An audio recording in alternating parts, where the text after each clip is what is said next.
है guys, welcome back to the another video. तो कैसे हो? आई विश बहुत बढ़िया होगे। ठीक है, जैसे कि मालूम है कि हमारे टॉपर सीरीज चल रहे थे, जिसमें हम लोग ने business studies overall business environment तक हम लोग ने कर लिए हैं। ठीक है, और आप लोग का माइक्रो इकोनॉमिक्स भी चल रहा था, जिसमें हम लोग ने नेशनल इनकम तक थोड़ा बहुत देख लिया था। आज हम लोग नेशनल इनकम के जो भी थ्योरी पार्ट्स थे, ठीक है, वो हम लगभग इसके पहले वाले वीडियो में कंप्लीट कर लिए थे। ठीक है, लेकिन कुछ हमारे पॉइंट हमारे बच गए थे। ठीक है, जिसमें हम लोग देखना था net concept and domestic product वगैरह, इसके जो भी पार्ट्स होते हैं वो हमको देखना था। तो चलिए आज स्टार्ट करते हैं। आज हम इस पूरे नेशनल इनकम के जो थ्योरी है उसको पूरा कंप्लीट कर देंगे। तो चलिए स्टार्ट करते हैं। तो फर्स्ट ऑफ ऑल हमने देखेंगे क्या, gross and net concept of domestic product. मैं बात करूं कि हमारा जो नेट कॉन्सेप्ट होता है, यानी कि जो डोमेस्टिक प्रोडक्ट होता है वो क्या होता है। ठीक है, तो देखो domestic product is a measured, ठीक है, यानी कि जितना भी हम बिजनेस कर रहे हैं, ठीक है, तो जितना भी हमारा डोमेस्टिक प्रोडक्ट होगा हमारे कंट्री के अंदर, हमारे हमारे जो भी इंडिया में ओवरऑल जो भी कंट्री है उसके अंदर जो भी हम यूज़ करेंगे डोमेस्टिक प्रोडक्ट को, जितना सेल होगा, जितना परचेज किया जाएगा, उसको हम क्या करेंगे, जल्दी बताओ, ऐड करेंगे, सम करेंगे। The gross domestic product is the GDP is the net domestic product NDP. हाँ, इसका फुल फॉर्म भी देख लेना, यानी कि शॉर्ट फॉर्म जीडीपी को हम क्या कहते हैं, gross domestic product, and NDP को नेट डोमेस्टिक प्रोडक्ट, यानी कि जो हमारा एग्जैक्ट और नेट डोमेस्टिक प्रोडक्ट जो होता है वो कितना होता है, सबको हम ऐड करते हैं। तो चलिए देखेंगे आगे। Domestic product at the market price at the factor cost. ठीक है, यानी कि जो भी हमारा डोमेस्टिक प्रोडक्ट होगा हम उसको जो मेज़र करते हैं ओनली फॉर मार्केट प्राइस पे करते हैं। ठीक है, एंड फैक्टर कॉस्ट पे भी करते हैं। जैसे कि मैं बात करूं, there is a no different between domestic product at the market price and the domestic product at the factor cost so long as we are the considering two sector economy. ठीक है, जो हमारे दो सेक्टर इकोनॉमी होते हैं, यानी कि to sector economy होते हैं। जो हमारा होता है एक प्रोड्यूसर सेक्टर, ठीक है, जो जैसे फॉर्म है, फॉर्म क्या है, ये हमारा प्रोड्यूसर सेक्टर है। फॉर्म का काम क्या है, प्रोड्यूस करना, जो भी हमारे गुड्स हैं, ठीक है, जो भी हमारा कॉमोडिटी है उसको प्रोड्यूस करना। फिर सेकेंड होता है हाउस होल्ड। ठीक है, हाउस होल्ड सेक्टर का काम क्या होता है, जैसे हम हो गए, आप हो गए, आपकी फैमिली हो गई, अगल बगल वाले हो गए, वो क्या होंगे, वो हाउस होल्ड सेक्टर में आएंगे। अब इनका काम क्या होता है, जो प्रोड्यूसर सेक्टर है वहाँ से गुड्स को खरीदना और कंजप्शन करना, अपने घर में अपने फैमिली के मेंबर्स के साथ यूज़ करना। ठीक है, तो ये क्या हो जाएगा, हमारा हाउस होल्ड सेक्टर हो जाएगा। ठीक है, तो चलो फिर आगे मैं बोलूँगा aggregate related to national income. ठीक है, यानी कि मैं बात करूं कि हमारा नेशनल इनकम क्या होता है, एग्रीगेट क्या होता है। तो चलो देखो, एक फर्स्ट हमारा होता है जीडीपी एमपी करके। अब मैं बात करूं जीडीपी एमपी क्या होता है भाई, इसमें बच्चों को बहुत ज़्यादा कन्फ्यूज़न होता है, यकीन मानो। अगर इस वीडियो को देख लिए, नोट्स बना लिए, प्रॉपर इस सीरीज़ को फॉलो कर लिए, ठीक है, तो इतना ज़्यादा ईजिएस्ट वे में आपको समझ में आएगा कि आप यकीन भी नहीं मानोगे कि हमको नेशनल इनकम समझ में आ गया। ठीक है, तो देखो ग्रॉस डोमेस्टिक प्रोडक्ट क्या होता है, ग्रॉस डोमेस्टिक प्रोडक्ट, ठीक है, एट अ प्राइस, यानी कि मार्केट प्राइस। अब देखो gross domestic product at the market price is the market value of final goods and the services produce within the domestic tertiary हो गया, of the country during the period of accounting year हो गया, inclusive of depreciation हो गया। ठीक है ना, यानी कि जब हम ग्रॉस डोमेस्टिक प्रोडक्ट को जब निकालेंगे, उसके वैल्यू निकालेंगे, ठीक है, तो हमारा जो भी फाइनल गुड्स होगा, ठीक है, जो भी हमारे फाइनल गुड्स होंगे एंड सर्विसेज होंगे जो हम प्रोड्यूस किए रहेंगे, ठीक है, डोमेस्टिक टर्शरी के अंदर होना चाहिए। ठीक है, जहाँ पे आपका जो रेसिडेंटल है, आपके जो एरिया है वहीं पे होना चाहिए, आपके एक साल के अंदर होना चाहिए, during the period of accounting year. ठीक है, फिर इंक्लूडिंग इंक्लूसिव ऑफ डेप्रिसिएशन। ठीक है, तो ये चीज़ हमारा हो जाएगा। फिर मैं आगे पढ़ूँ, आशा करता हूँ ये सारी चीज़ें आपको समझ में आ रही होंगी। ठीक है, फिर मैं बात करूँ सेकंड का, net domestic product at the market price, जिसको हम शॉर्ट फॉर्म में बोलते हैं एनडीपी एमपी। ठीक है, net domestic product at the market price. ठीक है। और ध्यान देना, हम एमपी जो लिखते हैं ना, जो मार्केट प्राइस लिखते हैं वो एकदम छोटा लिखते हैं, ठीक है। हम मेरा लिखने का तरीका ऐसे होता है, एन डी पी और एम पी, ठीक है। Domestic product, net domestic product at market price, ठीक है। अब इसमें क्या होता है, G D P M P is equal to N D P M P plus depreciation. यानी कि अगर हमको gross domestic product market price निकालना रहेगा, ठीक है, तो जो net domestic product market price होगा और जो डेप्रिसिएशन होगा हम उसको क्या करेंगे, प्लस करेंगे, ठीक है। यानी कि जो एनडीपी एमपी रहेगा हम प्लस कर देंगे क्या, डेप्रिसिएशन, ठीक है। जब हम डेप्रिसिएशन प्लस कर देंगे तो हमारी एग्जैक्ट जीडीपी एमपी आ जाएगी, ठीक है ना। हम एक एक करके जब क्वेश्चन में कराऊंगा जो कैलकुलेशन ऑफ नेशनल इनकम होता है तो उसमें चीज़ें आपको समझ में आएंगी, मैं केवल ओवरव्यू दे रहा हूँ, ठीक है। बस इसको इस अच्छे से समझो। फिर मैं बात करूँ, ठीक है, मैं बात करूँ अगर एनडीपी एमपी को, ठीक है, तो एनडीपी एमपी और जीडीपी एमपी डेप्रिसिएशन ये सारे इंक्लूड हुए।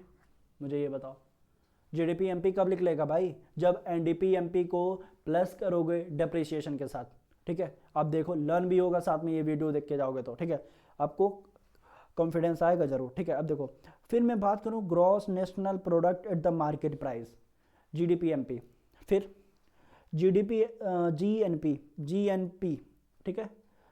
अब ये क्या होता है, जीएनपी अगर आपको निकालना रहेगा तो जो भी हमारा जीडीपी एमपी होगा, gross domestic product market price जो होगा, हम उससे क्या करेंगे, प्लस करेंगे किसको, नेट फैक्टर इनकम को, नेट फैक्टर इनकम को, ठीक है, फ्रॉम अब्रॉड, ठीक है। जो भी आपका फैक्टर इनकम होगा, ठीक है, अब्रॉड का हो या कहीं का भी हो, उसको हम क्या करेंगे, हम प्लस करेंगे। और जब हम प्लस कर देंगे तो हमारा क्या आ जाएगा, gross national product at the market price, ठीक है। ये थोड़ी सी मिस्टेक हो गई है, ये जी एन पी और एम पी होगा, ठीक है, ये थोड़ी सी मिस्टेक हो गई है, ठीक है। तो gross national product at the market price समझ में आ गया ना। हमने दो चीज़ देखा, जीडीपी देखा, जीडीपी एमपी देखा। अब ये क्या होता है, जो भी हमारा क्या होता है, एनडीपी एमपी को डेप्रिसिएशन के साथ प्लस कर देते हैं। फिर मैं बोलूँ जीएनपी देखा, ठीक है, जीएनपी एमपी, ये क्या होता है, जीडीपी एमपी को, ठीक है, नेट फैक्टर कॉस्ट, ठीक है, जो नेट फैक्टर इनकम होता है जो अब्रॉड का होता है वो भी हम प्लस कर देंगे तो हमारा जीएनपी एमपी आ जाएगा, ठीक है ना। फिर मैं बोलूँ fourth part, net national product at the market price, यानी कि प्यार से बोलूँ तो एनएनपी एमपी, एनएनपी एमपी।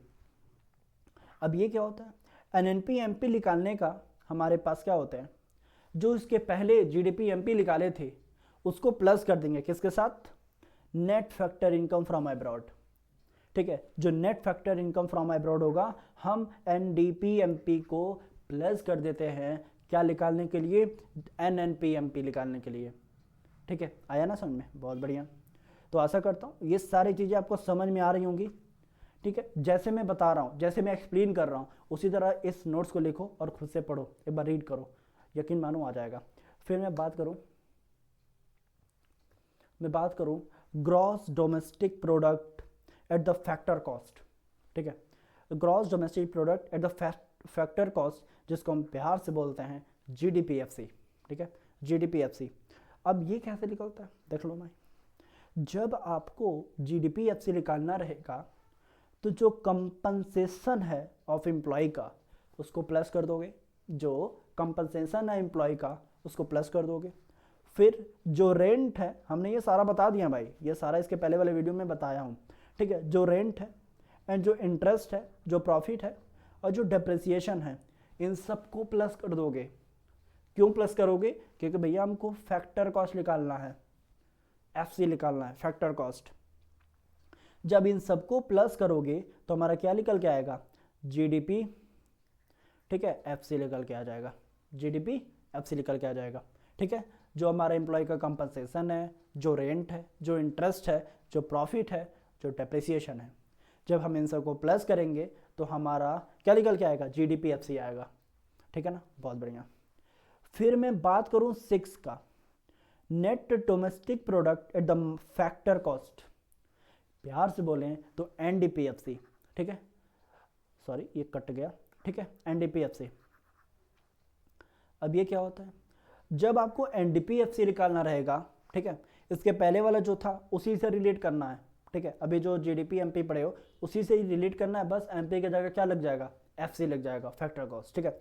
अब देखो domestic product is the factor cost, NDPFC, ठीक है, और नेट डोमेस्टिक इनकम।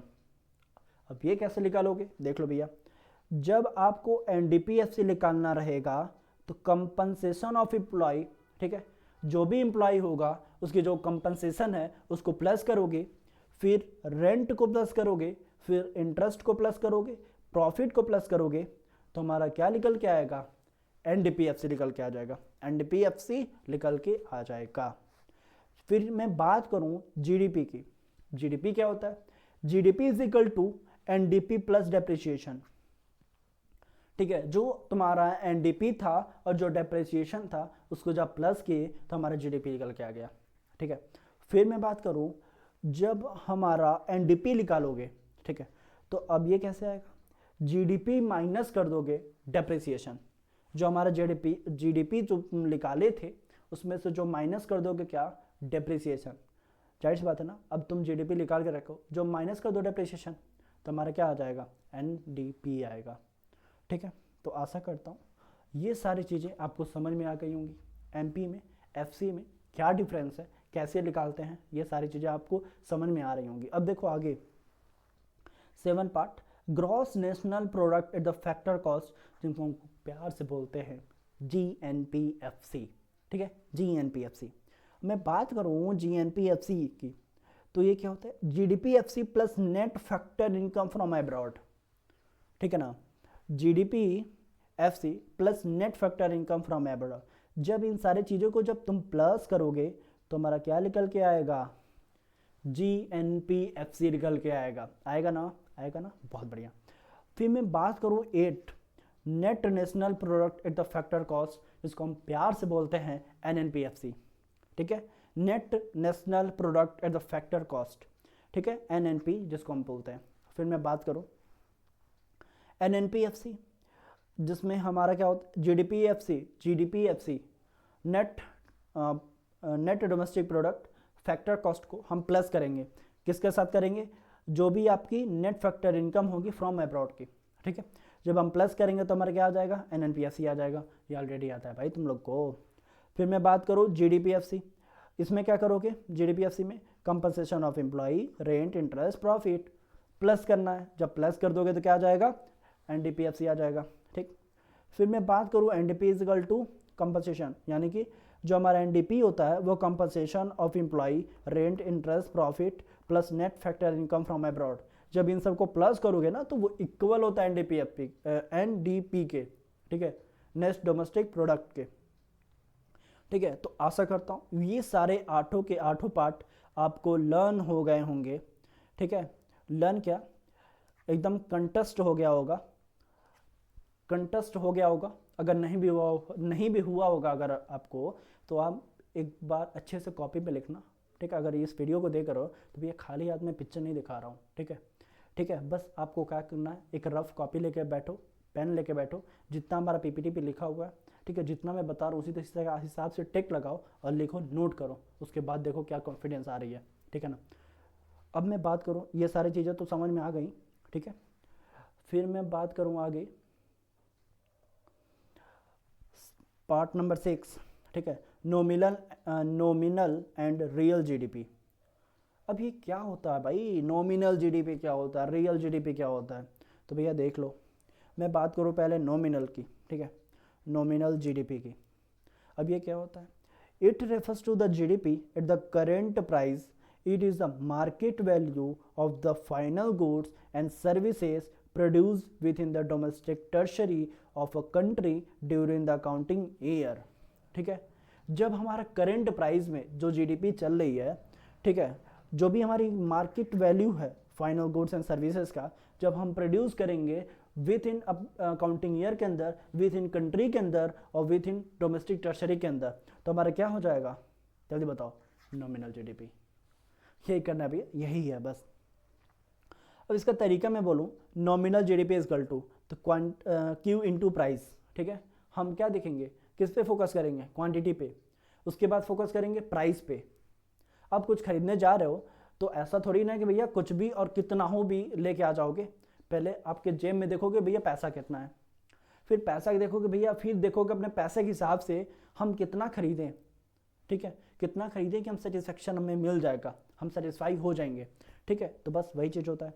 तो क्वांटिटी क्वांटिटी ऑफ ऑल नहीं quantity of final goods and the services produced during an accounting year. फिर मैं बात करूँ प्राइस की, प्रिवलिंग ड्यूरिंग द अकाउंटिंग ईयर, ठीक है, यानी कि प्राइस कितना। तो बस यही चीज़ है। तो आशा करता हूँ आपको समझ में आ रही होंगे। अब मैं बात करूँ रियल जीडीपी की कि भैया रियल जीडीपी क्या होता है, देख लो। It refers to GDP at the constant price, it refers to the GDP at constant price, it is the market value of the final goods. जो हमारा फाइनल गुड्स होगा वो मार्केट वैल्यू पे ही लेंगे, ठीक है, ऐसा नहीं है कॉस्ट वैल्यू पे ले लेंगे, जी नहीं भाई। Good final goods and services produce within the domestic tertiary, जो हमारे डोमेस्टिक टर्शरी के अंदर हुआ है, एक साल के अंदर हुआ है, ड्यूरिंग द अकाउंटिंग ईयर के अंदर हुआ है। Estimate using the base year price, जो प्रेजेंट टाइम है यानी कि जो बेस ईयर का जो प्राइस है उसी प्राइस को लेते हैं, अन्यथा हम दूसरे प्राइस को नहीं लेते हैं, ठीक है ना भाई, समझ में आ रहा होगा, बहुत बढ़िया। इसमें भी हम क्वांटिटी एंड प्राइस को देखेंगे, ठीक है ना। अब देखो जैसे कि quantity of final goods and services produced during the accounting year, ठीक है, तो ये चीज़ हो जाएगा। फिर price prevailing during the base year, बस तो यही चीज़ है। तो ये चीज़ें आपको समझ में आ रही होंगी। देखो एक मैं नॉर्मल क्वांटिटी पे एंड प्राइस पे तुम लोग को थोड़ा सा कंपेयर करके दिखाता हूँ। देखो इसमें करना क्या किया गया है, इकोनॉमी प्रोड्यूस वीट, ठीक है, हमारे इकोनॉमी के अंदर वीट प्रोड्यूस किया जा रहा है, क्लॉथ्स हो रहा है, शुगर हो रहा है, ठीक है। आउटपुट रिमेन्स कांस्टेंट है, इनका जो आउटपुट है वो लगभग कांस्टेंट ही है। हम जब देखें तो हमारा जो ईयर है 11-12 में, यानी कि 2011 में 2012 में हमारा जो कॉमोडिटी यानी कि जो वीट थी, ठीक है, हमारा जो वीट था,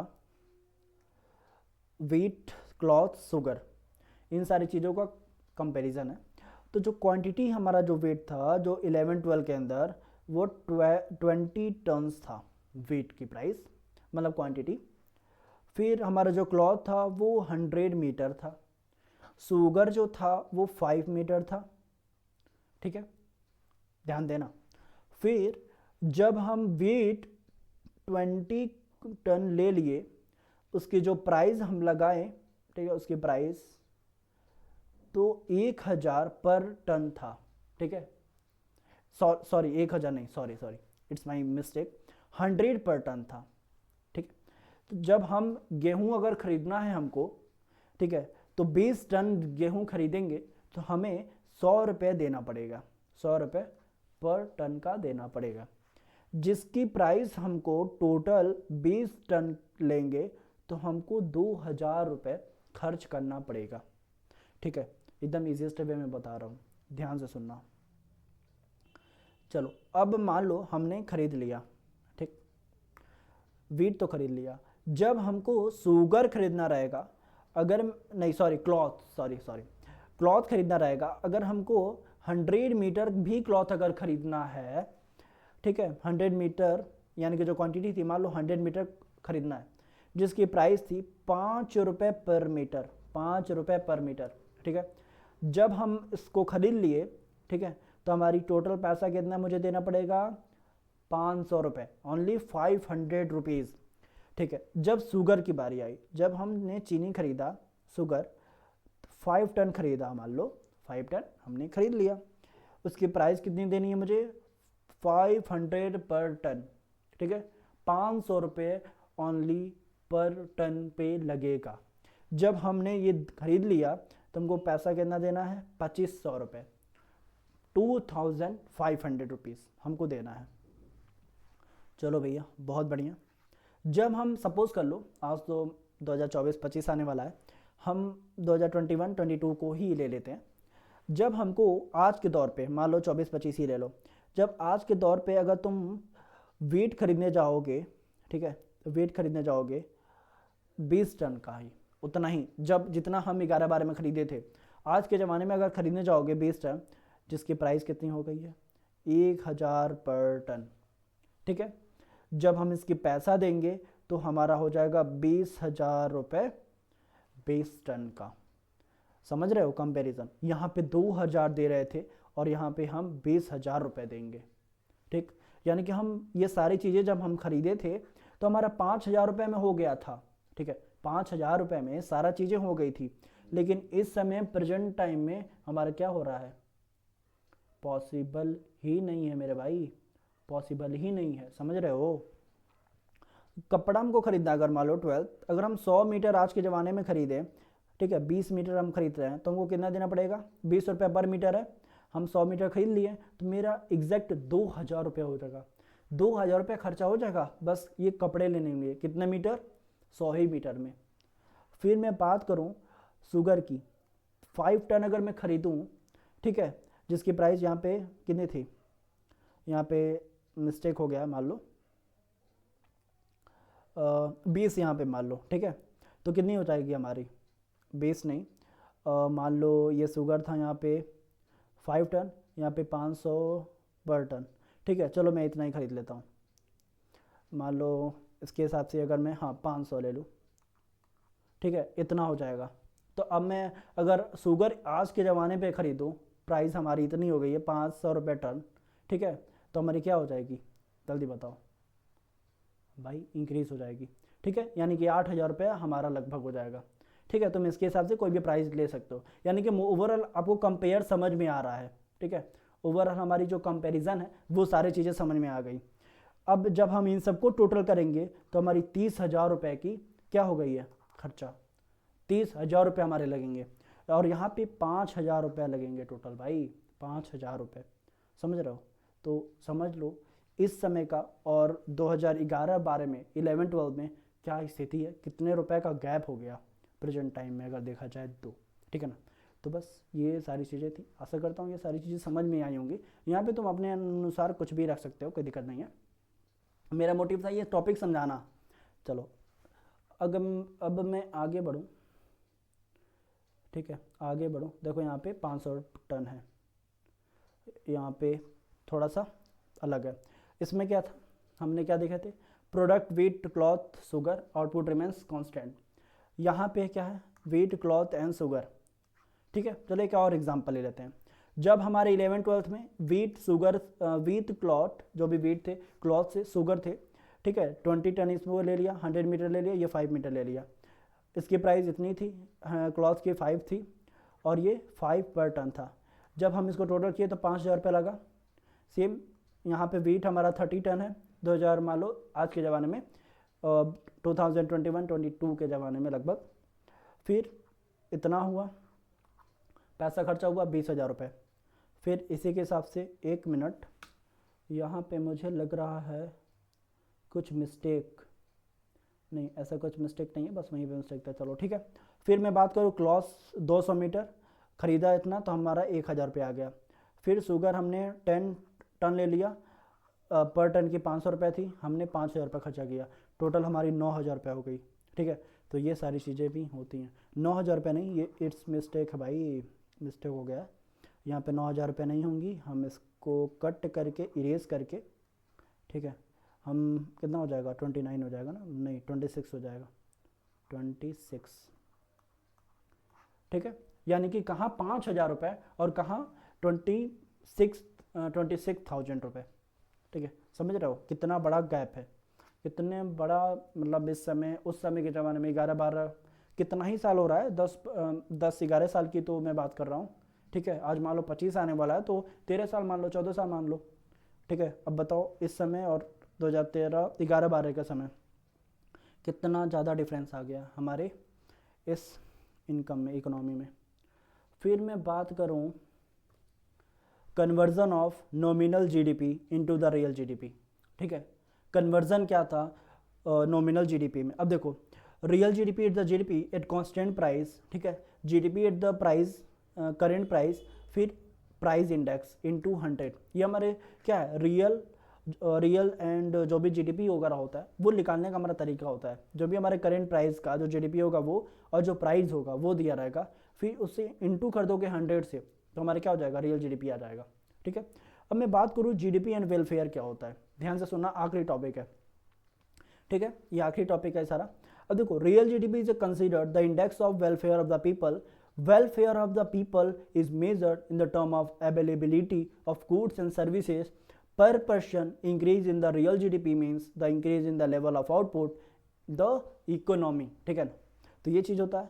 अब मैं बात करूँ लिमिटेशन का, तो जब हमारा जो, जाहिर सी बात है, लिमिटेशन का मतलब क्या होता है, ड्रॉबैक्स हो गए या डिसएडवांटेजेस भी हो गए।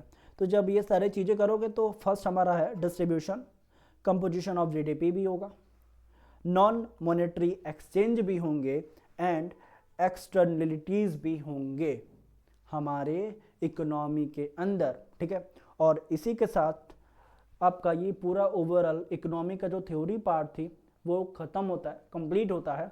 इसके बाद हम न्यूमेरिकल कराएंगे, ठीक है। तो आशा करता हूँ ये सारी चीज़ें आपको समझ में आई होंगी। हमारी टॉपर सीरीज़ से आपको बहुत ज़्यादा बेनिफिट हो रहा होगा, ठीक है। अगर बेनिफिट हो रहा है, अगर समझ में आ रही हैं चीज़ें, तो भाई प्लीज़ हमारे इस चैनल को सब्सक्राइब करो ताकि हमें मोटिवेशन मिले और मैं आगे और ज़्यादा कंटिन्यू करूँ और ज़्यादा आपके लिए मेहनत करूँ, ठीक है। इस वीडियो को लाइक करो, सब्सक्राइब करो हमारे चैनल को, शेयर करो जितना भी हो सके, ठीक है, और अच्छे से पढ़ो, ठीक है। चलो, तो आज की वीडियो हम यहीं पर रखते हैं। आशा करता हूँ आप लोग सब्सक्राइब कर लोगे।